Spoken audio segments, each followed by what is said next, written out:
ನಮಸ್ತೆ, welcome back to Sudhamanu vlogs. ಇವತ್ತಿನ ವ್ಲಾಗಿನ ವಿಶೇಷ, ಇವತ್ತು ನಾವು ಹೊರಟಿರುವಂಥದ್ದು ಮೂವಿಗೆ. ಸೊ ಸ್ಯಾಟರ್ಡೆ ಅಂದರೆ ಲಾಸ್ಟ್ ಸ್ಯಾಟರ್ಡೇದು ಹೊರಟಿರೋದು ನಾವು ಮೂವಿಗೆ. ಯಾವುದು ಅಂತ ಕೇಳೋದಾದರೆ ಗಜಾನನ ಕ್ರಿಕೆಟರ್ಸ್. ಸೊ ತುಂಬ ದಿವಸ ಆಯಿತು ಮೂವಿ ನೋಡಿದೆ, ಹಾಗೆ ಇವತ್ತು ಹೋಗುವ ಅಂತ.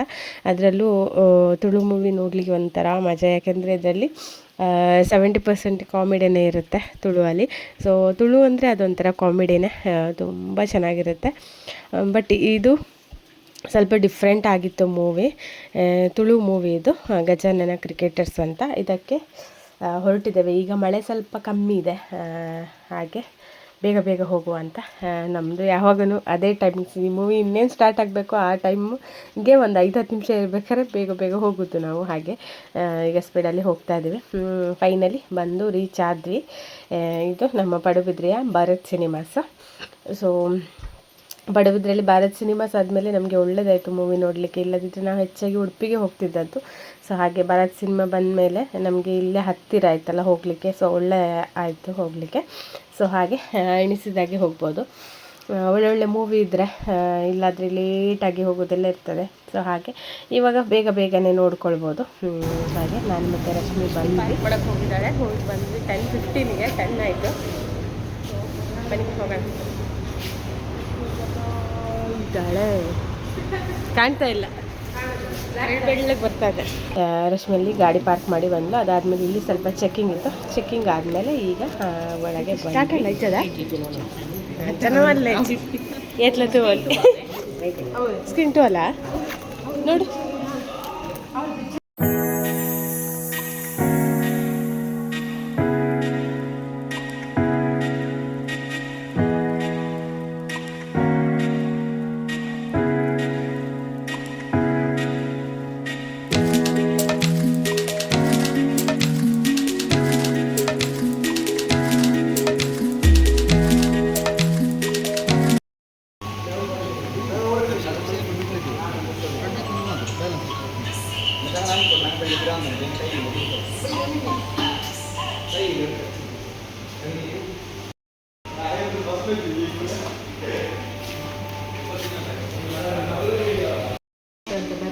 ಹಾಂ 5 ನಿಮಿಷ ಆಗ್ತದೆ ಬರಲಿಕ್ಕೆ.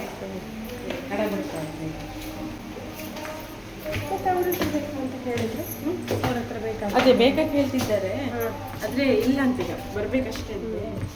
ಮೂವಿ ನೋಡಿ ಬಂದ್ವಿ. ಮೂವಿ ಎಷ್ಟು ಚೆನ್ನಾಗಿತ್ತು ಅಂತ ಹೇಳಿದರೆ, ಎಷ್ಟು ಸೆಂಟಿಮೆಂಟ್ ಆಗಿತ್ತು ಆ್ಯಂಡ್ ಲವ್ ಇತ್ತು, ಕಾಮಿಡಿ ಇತ್ತು, ಸಖತ್ತಾಗಿತ್ತು ಮಾತ್ರ. ಮೂವಿ ತುಂಬ ಚೆನ್ನಾಗಿತ್ತು. ಇನ್ನೂ ಈ ಮೂವಿ ನೋಡದೇ ಇರೋರಿದ್ದರೆ ಹೋಗಿ ಬನ್ನಿ, ತುಂಬ ಒಳ್ಳೆಯದುಂಟು ಮಾತ್ರ ಮೂವಿ. ಅದಾದ ನಂತರ ನಾನು ಬಾಟೋ ಶೋರೂಮ್ಗೆ ಬಂದೆ. ಒಂದು ಸ್ಯಾಂಡಲ್ ಬೇಕಿತ್ತು, ಅಂದರೆ ಸ್ಲಿಪ್ಪರಿಗೆ ಸ್ಯಾರಿಗೆ ವೇರ್ ಮಾಡಲಿಕ್ಕೆ. ಸೊ ಹಾಗೆ ಇದೊಂದು ಎಷ್ಟು ನೋಡಿದೆ ಹೀಲ್ಸಲ್ಲೆಲ್ಲ ನೋಡಿದೆ, ಆದರೆ ಒಂದು ಕಂಫರ್ಟಬಲ್ ಅಂತ ಇದ್ದರೆ ಮಾತ್ರ ತಗೊಳ್ಳಿಕ್ಕಾಗೋದಲ್ವ. ಸೊ ಅದಕ್ಕೆ ಫೈನಲಿ ನನಗೆ ಇದೊಂದು ಇಷ್ಟ ಆಯಿತು. ಹಾಗೆ ಆಯುಷಿಗೆ ಒಂದು ತಗೊಂಡು ಸೀದಾ ಮನೆ ಕಡೆಗೆ ಬಂದ್ವಿ. ಬರುವಾಗ ಮಾತ್ರ ತುಂಬ ಮಳೆ, ಎಷ್ಟು ಮಳೆ ಅಂದರೆ ನಾವಿಬ್ಬರು ಸಹ ಫುಲ್ ಒದ್ದೆ. ರೈನ್ ಕೋಟ್ ಏನೂ ತೊಗೊಂಡು ಹೋಗಲೇ ಇಲ್ಲ, ಫುಲ್ ಒದ್ದೆ. ಅದಾದಮೇಲೆ ಹಸ್ಬೆಂಡು ಪೋಡಿ ಮಾಡಿದರು ಮನೆಗೆ ಬಂದಾಗ. ಎಷ್ಟು ಚೆನ್ನಾಗಿತ್ತು ಪೋಡಿ ಅಂತ ಹೇಳಿದರೆ, ಇದು ಸಿಹಿಗೆಣಸು ಬರುತ್ತಲ್ಲ ಅದರದ್ದು. ತುಂಬಾ ಟೇಸ್ಟಿಯಾಗಿತ್ತು. ಅದೇ ಕೇಳ್ತಿದ್ದೆ ಏನೇನು ಹಾಕಿದ್ರು ಇದಕ್ಕೆ ಅಂತ. ಅವ್ರು ಕರೆಕ್ಟಾಗಿ ಹೇಳ್ತಾ ಇರಲಿಲ್ಲ, ಬಟ್ ಸಖತ್ ಟೇಸ್ಟಿಯಾಗಿತ್ತು. ಇದಾಗಿತ್ತು ಗೈಸ್ ಇವತ್ತಿನ ವ್ಲಾಗು. ಒಂದು ಚಿಕ್ಕ ವ್ಲಾಗು. ಇಷ್ಟ ಆದರೆ ಲೈಕ್ ಕೊಡಿ, ಶೇರ್ ಮಾಡಿ. ಹಾಗೆಯೇ ಫಸ್ಟ್ ಟೈಮ್ ನನ್ನ ಚಾನಲ್ನ ನೋಡ್ತಿರೋರು ಸಬ್ಸ್ಕ್ರೈಬ್ ಮಾಡ್ಕೊಳ್ಳಿ. ಯಾವ ಥರ ವೀಡಿಯೋ ಬೇಕು ಅಂತೇಳಿ ನನಗೆ ಕಮೆಂಟ್ ಮಾಡಿ, ಆ ಥರ ವೀಡಿಯೋನ ಹಾಕಲಿಕ್ಕೆ ಟ್ರೈ ಮಾಡ್ತೀನಿ. ಆ್ಯಂಡ್ ಕನ್ಸಿಸ್ಟೆನ್ಸಿಯಲ್ಲಿ ಮಾಡಬೇಕಂತ ಅಂದ್ಕೊಳ್ತೀನಿ ಗೈಸ್, ಬಟ್ ಆಗೋದೇ ಇಲ್ಲ. ಬಟ್ ಸ್ಟಿಲ್ ಟ್ರೈ ಮಾಡ್ತೀನಿ ಅಂತ ಹೇಳ್ತಾ ಬಾಯ್ ಗೈಸ್.